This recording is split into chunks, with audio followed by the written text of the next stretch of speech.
We're here today for the Michael Craig Martin exhibition. For my part, as head of audiovisual, we've installed a new immersive work which is included 4 Epson 4K projectors.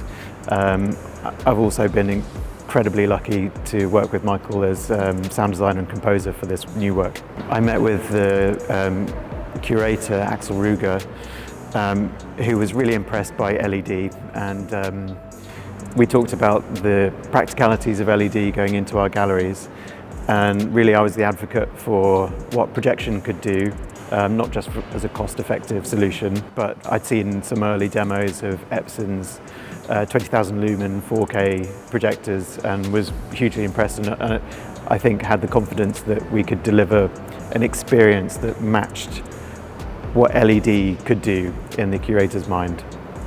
As it was a new work, we really didn't know what the experience would quite be like, but we knew we wanted to create an immersive room.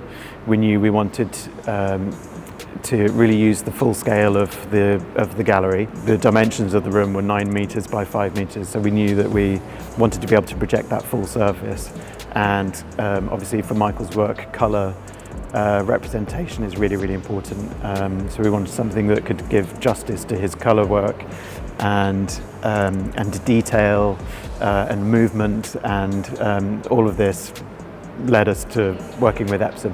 Where the projectors are situated, they're extremely high above the projection surface, so they just don't get in the way of the projection. You're not really aware of the projectors, and the short throw lens throw means that we can create a very, very large scale projected image but maintain detail. And it's essential, the angle of projection means that the viewer can get actually really close to the wall without being projected on or casting a shadow, and I think all of these things lend themselves to that sense of immersion. The general response to Cosmos has been incredible. I think the expectations for Michael's work is high, but nobody really expected a digital work of this scale. We've had some tears in the galleries, people feeling immersed and overwhelmed by the scale, the colour, the movement, in a good way.